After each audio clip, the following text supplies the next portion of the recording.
Hi, everybody. Welcome to the One Voice monthly webinar. Seems like we just had a webinar. They're a little close together this month, but just the way that the schedule is, and I think Omar wanted to do one before a partial government shutdown might happen. So I am Paul Nathanson with the Policy Resolution Group at Bracewell. As always, I am here with my colleague Omar Nashashibi, who is with Inside Beltway, who handles the government relations and other government facing aspects for the Precision Metal Forming Association and the National Tooling and Machining Association. PRG, where I work, we do the communications and messaging and work hand in hand. Things in Washington have not gotten any slower, as you have been reading. So we have a lot to go over. So Omar, I am going to turn it over right to you. You can see the list of issue areas that Omar and I have been dealing with. And that we'll be dealing with in February. There's just a lot happening in this town. So, Omar, why don't we get right to it? Yeah, absolutely. Despite all the snow and everything going on in town and the 5.5 inches of snow that led to my kids to be home for 5 days, there's still a lot going on in town, especially over on Capitol Hill. So we're going to just jump right into it, especially with government funding. We've got a clock literally ticking.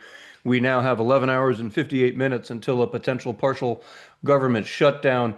There was some good news this morning, and then it seems like there might be a hiccup after Democrats announced they had an agreement with President Trump. That usually means Republicans got wind of what's in it and didn't like it. So now they're going to have to go back and forth. Just to refresh for everyone, the U.S. Congress has, at least the U.S. House, has one main job every year, and that's to pass 12 government spending bills known as appropriations. Last year, they did not. That's why on October the 1st, the entire government shut down for the first time in many years and for the longest full shutdown in history. Upon their return last year, Congress did pass three bills, and then just last week, on the 23rd of January, President Trump did sign in three more to make it six out of the 12 that are required to fund the federal government. So I know it might seem every year there's one big giant bill or two or three giant bills that fund the federal government. That's because Congress cannot pass 12 different things all, and so they end up just lumping as much of it together. So technically there's 12 different bills that fund the government, and what has passed is Department of Commerce, which we'll touch on here the next slide in a minute, Department of Science and Energy, Interior, which deals with also EPA as a side agency, but they have not done the big ones. That's the Department of Defense, Department of Labor, Health and Human Services, and of course Homeland Security, which is what's holding everything up. There was a deal at least last week to put together all six bills together. The Republicans added on the sixth, which was Department of Homeland Security. After continued and recent events, now we have seen that there's a lot of opposition certainly among Democrats and including concern among Republicans about continuing to fund Homeland Security at current levels without putting additional policy changes in place. And that's where we'll end up looking. Ultimately, what we believe, by the time this is posted, hopefully we'll have a better sense that the Department of Homeland Security will get pulled out of the six-bill package. It'll have a 2-week temporary funding mechanism to allow the House to come back and work with the Senate and the White House on some guardrails on ICE operations.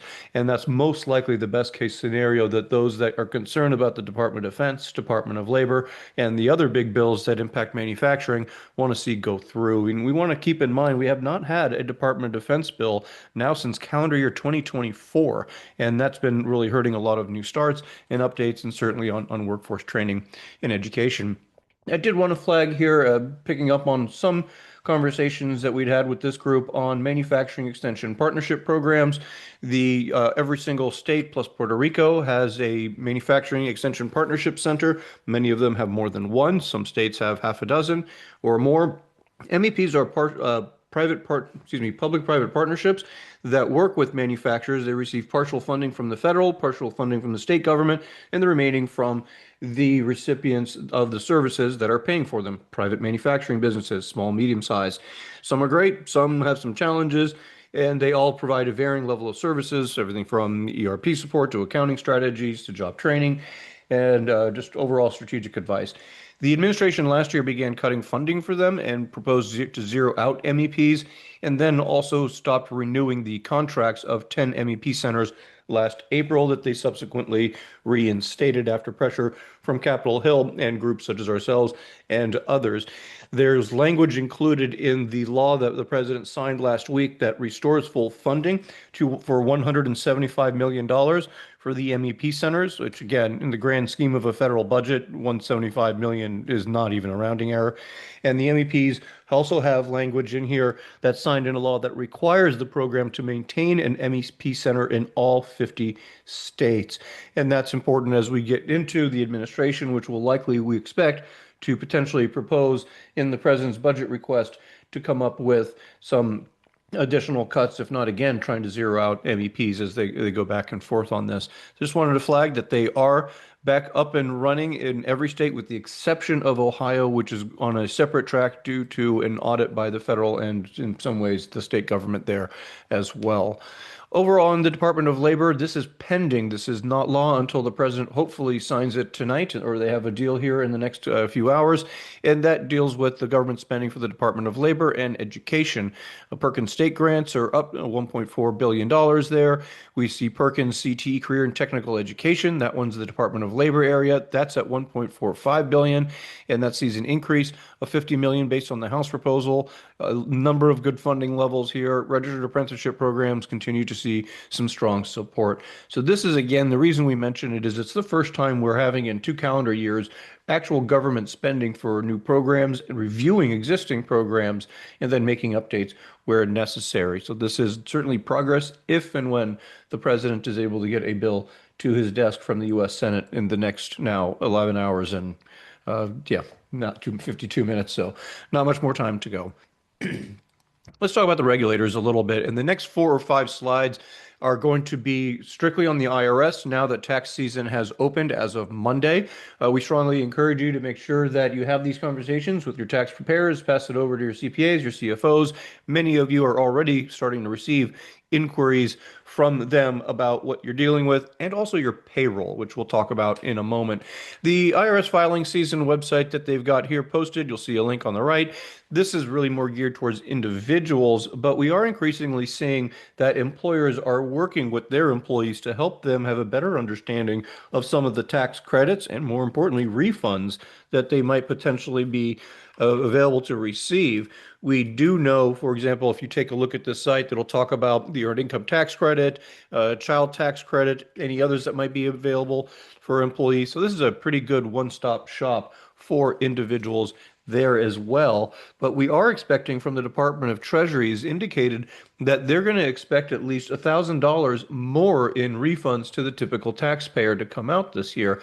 And that's going to be pretty significant. The IRS did want to put out this FAQ on just a few days ago on the 27th of this month about the FAQ on refunds. I think many of you might recall a few months ago on one of these webinars, we mentioned that the Department of Treasury is going to stop issuing paper checks effective September 30th, 2025. The government's going to continue issuing certified payments in some limited circumstances with a limited paper checks in cases where no alternatives available. But as you'll see, they'll continue to it'll lead certainly to refunds. So the second FAQ here, will taxpayers without bank accounts still be able to receive refunds? Yes, a direct deposit will remain the primary method, but there's other ways that for folks that don't have access, but most of your employees are going to have that. So what should taxpayers do now to prepare for this change is they should ensure that the direct deposit information is up to date when they're filing their tax return. They should also take a look at what happened if they don't include a direct deposit information on tax return. This is going to be voluntary, but if you do not provide this information and no exception applies, a refund could take longer to process, same as with regards to banking information is missing when filing a tax return, could also lead to additional delays that are So we ask to the extent that you all do coordinate with your employees and just even for yourselves, that's something to flag on that e-refunds. Back over to the business side of the shop. Guidance on 1 year bonus depreciation deduction was just released on January the 14th. This relates to 100% depreciation being made permanent. Now, again, I am not a tax professional, so I will walk through this just slightly because there are some cases where you may decide that you might have a different first year depreciation because generally when taxpayers acquire property for business use, they must depreciate it over several years based on various depreciation schedules. And this, what we did in the law that we changed last year, effective January 19th of 2025, you get that 100% bonus depreciation. And that's what it's really significant, as you see down here, provides a permanent 100% additional first year depreciation deduction for qualified property acquired, and that after January the 19th. What we also note that in this, there are some taxpayers that might elect to not depreciate 100% in the first year and might elect to deduct 40% instead of the 100% additional first year depreciation deduction for that qualified property placed into service in the first year. And this is where your tax professional will advise you if you are trying to deal with losses, for example, and carry them over, this will impact your loss carry. And that might also impact your bottom line, both in current but more likely in future years, and have to have a higher tax bill. So there are certain instances where a tax professional may advise you to not in year one take 100% depreciation based on some of your earnings for that year and your reporting from the previous. So please make sure you discuss that with them as well. This is the twofer where we go back now to working with employees and also creating a structure within your system and speaking to your payroll advisor. The FAQ came out just last week on qualified overtime compensation. Just a reminder that under the one big beautiful bill, the Working Families Tax Cuts law that we all lobbied on your behalf last summer, they included a provision that would exclude from federal income taxes certain payments for overtime. And this is where we get in here. It says generally the half portion of time and a half compensation is the part that may deduct the amount. So let's put that in exactly what they say here. You all are aware that over 40 hours in a work week is going to allow for a rate of not less than 1.5 times the regular rate of pay. What the new law does is it says the half portion of the 1.5 times paid for an hour of overtime work is qualified for overtime compensation. So that's the half portion is not subject to the federal tax, and you are eligible for that deduction until certain limits. Another clarifying, because I have heard of this one as well. For example, if an employer pays double the individual's regular rate instead of time and a half for work over 40 hours in a work week, it's still only the 1/2 portion that is relied upon to comply with the FILSA requirement and qualified overtime compensation. So another area to track here closely where that might be. And then also you can determine whether or not individuals covered. You can look at their fact sheets that they've got in here. I won't go through too much. I've heard mixed results. I was on a call yesterday with manufacturers with one out in California that told me, yes, their payroll company had already separated out the 2025 overtime and for 26 payroll already has a category there.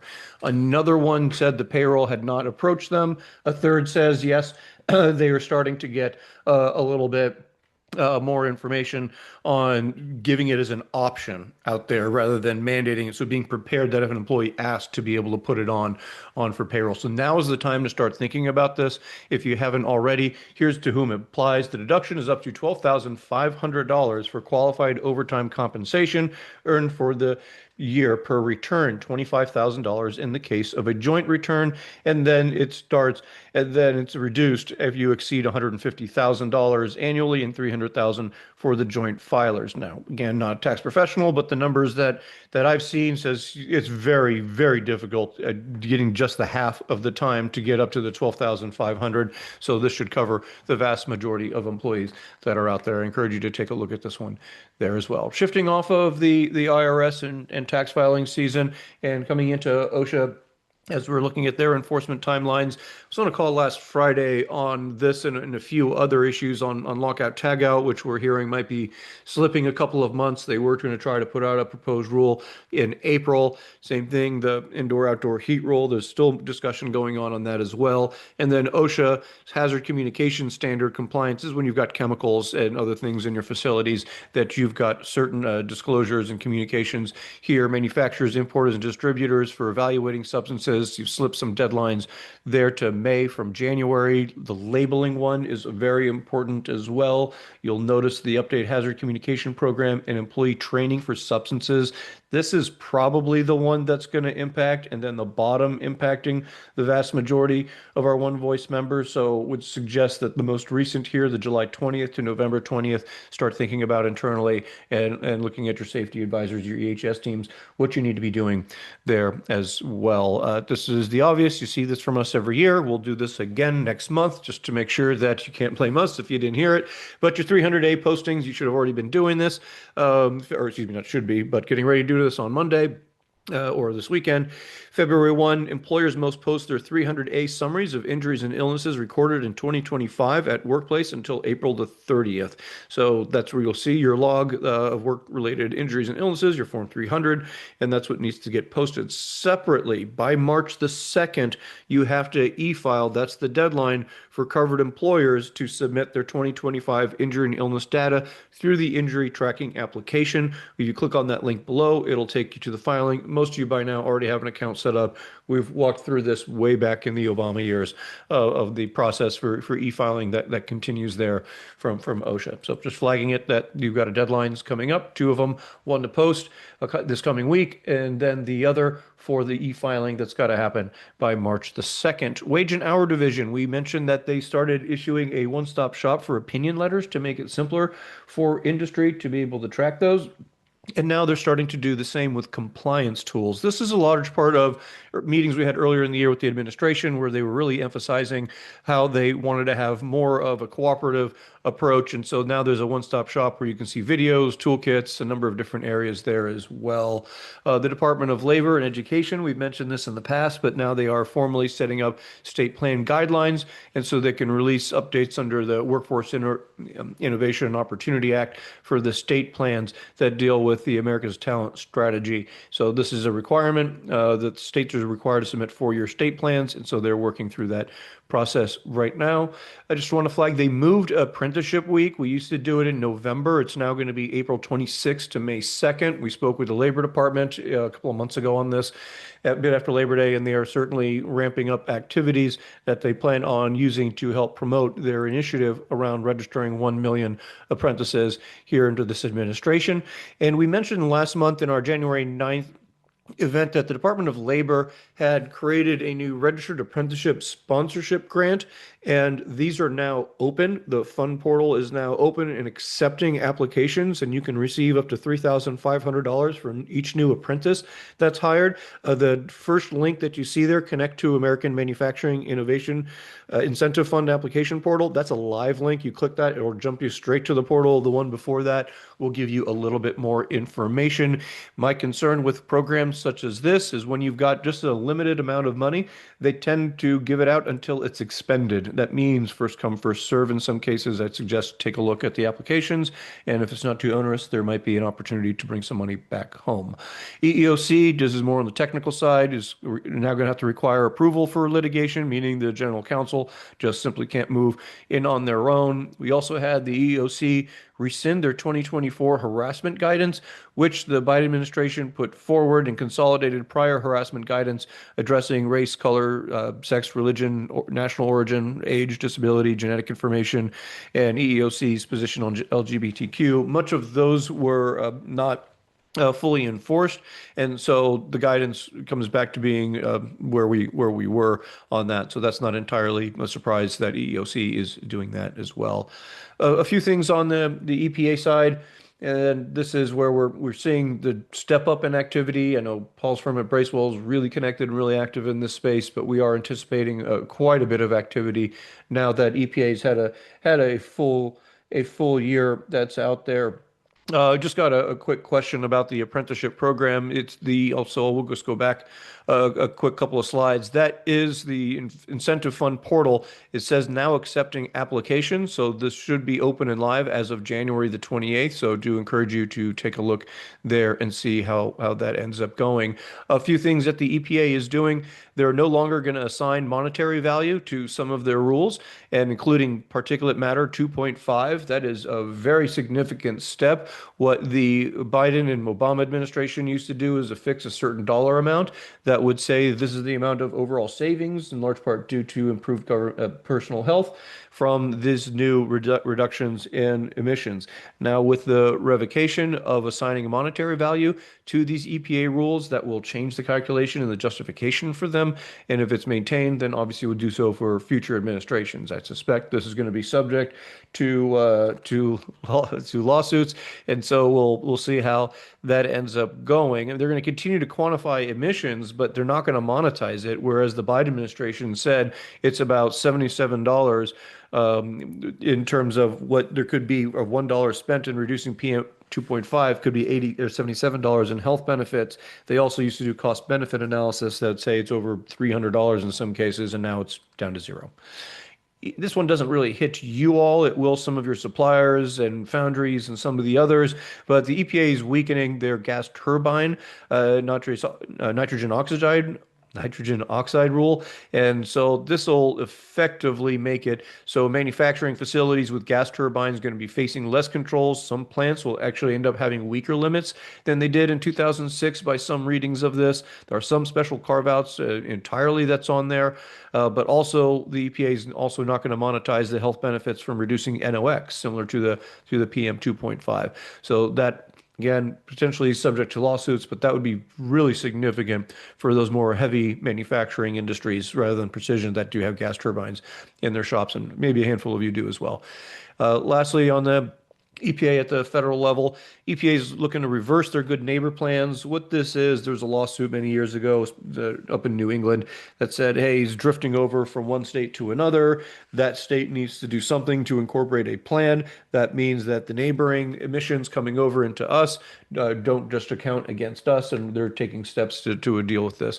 So they're looking at Alabama, Arizona, Kentucky, Minnesota, Mississippi, Nevada, New Mexico, and Tennessee. They don't have to worry about submitting another good neighbor plan, and so the administration is saying you don't need to do that. Update from California. And this is going back to what they do to you all the time, that you've never stepped foot in the state, you don't deal with the state much. But if you are doing business in California, and that'll go back to the definition that they may use, and that could likely and possibly include you ship a part there, then you're going to have to deal with this as well. Now, these are for companies that have more than 1 billion in revenue when it applies to the emissions reporting system. Similar, New York State was doing something on that one too. Remember, we talked about Scope 1 and Scope 2 reporting about a year ago or so. Actually, in 2024, this is now where we're catching up to that for the larger companies. And then also to the smaller companies doing 500 million, they also have certain requirements. But keep in mind, just because you may not hit these thresholds, your customers might. And that means in some of these Scope 2 reportings, they might need to come down to you and eventually in Scope 3 and see what are you emitting and then use that as part of their reporting requirements as well. My colleague Christian wanted to make sure that we floated this in here as well on Energy Department restructuring. They dissolved a couple of offices, moved some things around there as well. And so what we are seeing is Department of Energy getting quite a bit of reorganization here to start the year off. As we get ready to wrap up some of our regulatories and drift over into more on the trade side here, just to give you also an idea of where the administration is going on some of the advanced manufacturing and also on the metals manufacturing. I think in the last 2 or 3 now webinars, we've mentioned the additional research that the feds are putting towards this. This is iron ore and steel scrap, $5 million to look at those efforts on research there and looking at characterized samples of scrap. Another $5 million that'll go up to an incubator for critical steel technologies that are in here. So a number of areas that'll continue scale up in commercial progressions for these new technologies for high quality steel from scrap. That's another area that's been talked about quite a bit. This is $12 million that'll go to Oak Ridge in Tennessee for process heating systems. So you're starting to see additional funding going out from the Department of Energy as opposed to some of the other more Inflation Reduction Act priorities that the previous administration had been championing. Okay, on to the latest from trade and tariffs. As always, that'll contain the bulk of the interest of what folks have here to go. But did want to start with a couple of requirements. We've been talking about this now for multiple years, and this is the Uyghur Forced Labor Portal. This is focused on China. This is the presumption that anything originating in the Xinjiang province in China does have forced labor on it, and therefore that presumption of guilt, so to speak, you've got to fill out the form on this, and they are continuing to do enforcement on that as well. This is critical for those of you who are direct importers. If you bring in a product directly, customs starting on February the 5th is only going to be processing refunds electronically. And what this means is by February the 5th, you need to go into the ACE portal. This is the system that everybody's the automated clearinghouse. Everybody, you know what it's the ACE portal. Excuse me, the automated commercial environmental secure data portal. This is what customs uses to process all of the imports and exports. So you need to make sure that you have your ACH has been updated here, and that way you don't have any challenges and any hiccups if there are potentially any type of refunds that are mandated by the Supreme Court under this IEPA case, but also just in general, if you are getting a refund, you're going to need to go through this. It's not that hard. I don't have access to it, but it is pretty simple from folks I've spoken to get up there. Just make sure you do it by February 5th so you don't have any glitches. And then we'll get here to it in a minute on the Supreme Court and where we are. Action on semiconductors. The president on January the 14th did put out notice that he's going to impose 25% tariffs on certain advanced computing chips, such as the NVIDIA H200 as well. But the tariff that are not going to apply on chips that are imported to support the build out of U.S. technologies, short way of saying this, there's a lot of exemptions in this one.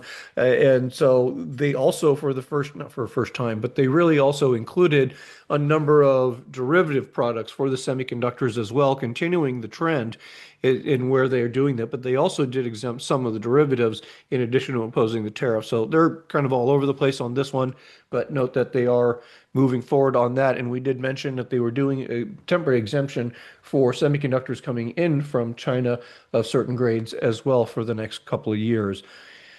Critical minerals. This received a lot of attention this month, and there's a lot of cash going out from the government into this space as well. The president is saying that he's given them 180 days to start negotiating with other countries to streamline and come up with ways to adjust the imports of the processed critical minerals and their derivative products.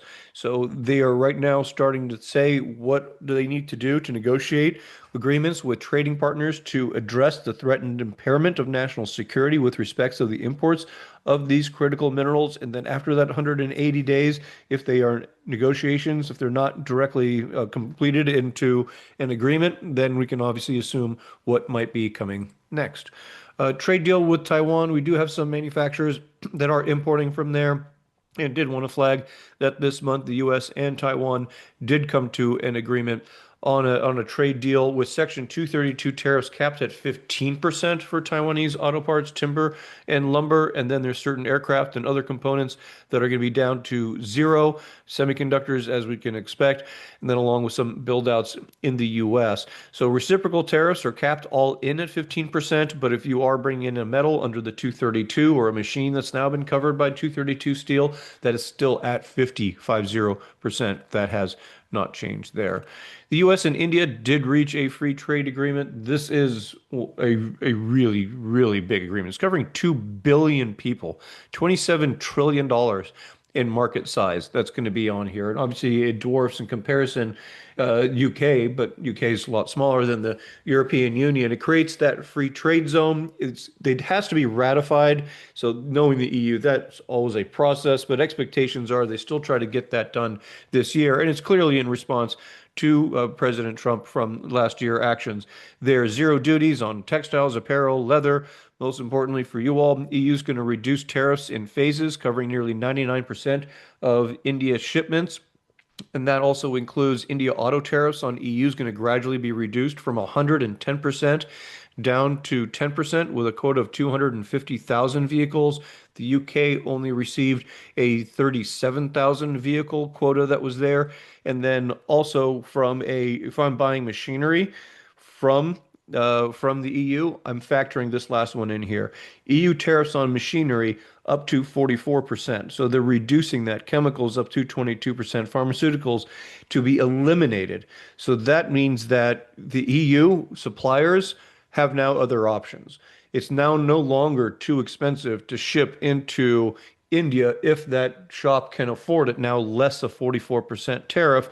And that tells me that they've got other options for some of you that are buying direct from the Europeans, some of your machinery and equipment. So factoring that in as well a bit, I think would be wise to see how that might impact your shops there. A few others before we jump into Supreme Court and give you an update on a trade case that was just filed related to a lawsuit. We'll do that before the Supreme Court in a couple of slides here. But as usual, we're getting more threats on oil sales to Cuba and want to put this into perspective. Obviously, everyone's aware by now of the Venezuela shipping oil into Cuba. Not as many realize that Mexico is doing the same. They're shipping crude. I believe it's crude.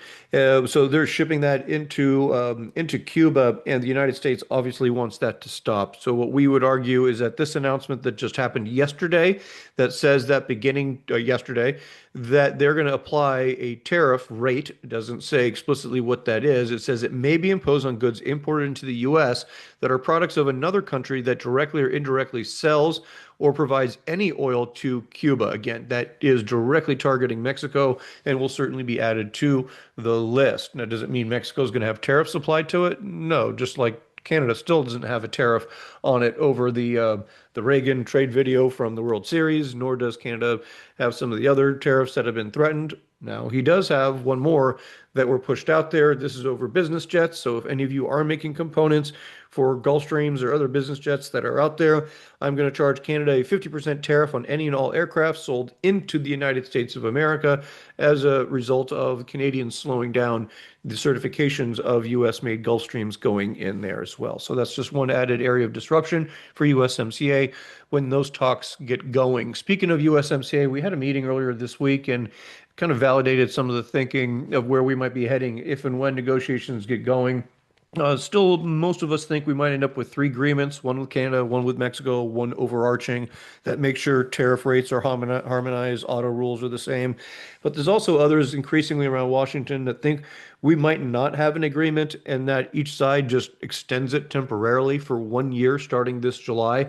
And that's going to lead to significant uncertainty, especially among the OEMs of the auto industry and others that rely on consistency for many years from the NAFTA. So that's something that we heard out there. No surprise on this front. The administration found no Treasury manipulation as it met the current definition. That's why we worked to try to change that definition multiple times over the years. All administrations usually stop us, but that's just the status quo. And here on this one, I'd ask Paul to jump in too, given that we've dealt, I know Jennifer Reed, her shop works for the Industrial Fasteners Institute, but this is a lawsuit that was just filed here a couple of days ago in the Court of International Trade. Yeah, the Court of International Trade is quite busy right now with companies lining up on potential refunds on IEEPA tariffs, which we'll get to in a second. But a new lawsuit was filed challenging how U.S. Customs and Border Protection is applying Section 232 steel tariffs to derivative projects like screws and fasteners. It was an Illinois company, Express Fasteners, who the lawsuit says that CBP recently began applying the 50% 232 tariff to the entire finished value of imported fasteners, including machining, labor, overhead, and profit, rather than limiting the duty into the value of the steel content. What they are saying is that for years, the guidance was through official notices and FAQs and customs ruling is that 232 tariffs apply only to steel content. The importer, this company, Express Fasteners, says CBP changed that policy basically through an internal memo, an unpublished memo without notice, public comment, or formal rulemaking. So this is an APA challenge. And so the lawsuit argues that the CBP can't rewrite nationwide tariff valuation rules through an internal memo, and that the new methodology conflicts with the longstanding guidance and relies on valuation methods barred by statute. So we're, going to keep a close eye on that. Related to that, Omar and I participate in a coalition that focuses on 232, and there's a multi-association letter that's going into the administration about about this kind of issue about transparency and 232, and making sure that guidance is much clearer than it is now. Yeah, Paul, I think to your point, I would highly recommend those of you that were not on our January 9th webinar, please pull up that slide deck around slides 37, 38, 39 in that range. We show you that unofficial CBP guidance where they talk about the manufacturer, the labor, the coding, the processing. You cannot separate out those costs, for example, from the 232 steel or aluminum tariffs on imports. So strongly recommend taking a look at that, and that would have been sent to your registrants previously, or you can find it on onevoiceinfo.org under the resources section. So we're all still playing the waiting game on the U.S. Supreme Court decision, and it's all about kind of just waiting around. The Supreme Court went into recess and is not officially back till February 20th. As the slide says, the State of the Union address is February 24th, with the justices issued a decision 4 days ahead of that. I think with the president standing about 15 feet in front of him just 4 days later. Yeah. So it's anybody's guess. There was an article today on SCOTUS blog, which is the follow Supreme Court to hear what's going on in the Supreme Court, speculating that it would, based on tradition, that they don't expect an opinion before February 20th, but it could happen, but it's not expected. So we just all sit around and continue to wait. Yeah, that's part of the challenge we all have here. As we get ready to wrap it up, please type in any last minute questions that you might have in there. U.S. tariff revenue came in at $28 billion in December. That's down from around $31 billion in November. And so we have seen a little bit of a tip off. This is the Department of Treasury puts this out every month, so you can see what they're taking in and what they're sending out. And you'll see customs duties came in at $28 billion and a little bit of change. Global copper demand. This is, we have another manufacturer that's been invested in copper for quite some time, and he's doing quite well for himself. And you can see how it looks here on the copper demand continuing to go up by sector, and that increase is expected to continue. Don't have very many in this group that'd be affected, but Swiss imports, excluding gold, did go up. In some cases, you are going to see some precision machining and then pharmaceutical and other areas of that, some of the equipment. 15% of the European Union's electric vehicles are made in China. That's certainly going to continue to be a point of contention. And what I personally believe is going to be one of the biggest political issues of the campaign is electricity usage. This is some of the residential numbers, but after we've seen the PJM threats from the White House a couple of weeks ago, we know this is bleeding over into the administrative side. Read this slide upside down. You'll see the near 6% increase in electricity usage, and we haven't seen that kind of activity here now in some nearly 70 years, 67, or yeah, now nearly 80 years or so. Lastly, get ready to wrap it up. There's a lot that we could discuss here. We'll save it for those of you attending conferences in the coming months with economists. The dollar's at its lowest level since 2021. This creates a number of challenges, and there's mixed reviews on whether or not the president really secretly wants it to keep going lower, or if you've got some at Treasury that want to see it going up even higher. With that, as always, stay connected with our One Voice podcast. We'll be posting one here shortly and then the coming week or so. And you can always donate to the PMA and NTMA advocacy funds to support their programs such as this and our advocacy efforts coming up in Washington, D.C. With that, again, happy to take any questions. I've got one in here. I'm a 49ers fan, so asking me about the Seahawks or the Pats is going to be a tough one for me to answer. I'm definitely rooting against the Seahawks. How's that? I'll answer it that way. Any other questions on policy? Any other details? Again, if you are a direct importer, please remember to get your e-refund signed up. If you are dealing with tax issues, make sure you're looking at those e-refunds as well. And our next webinar is going to be on Friday, February 27th at noon Eastern. We look forward to speaking with you all then. Thank you, everyone.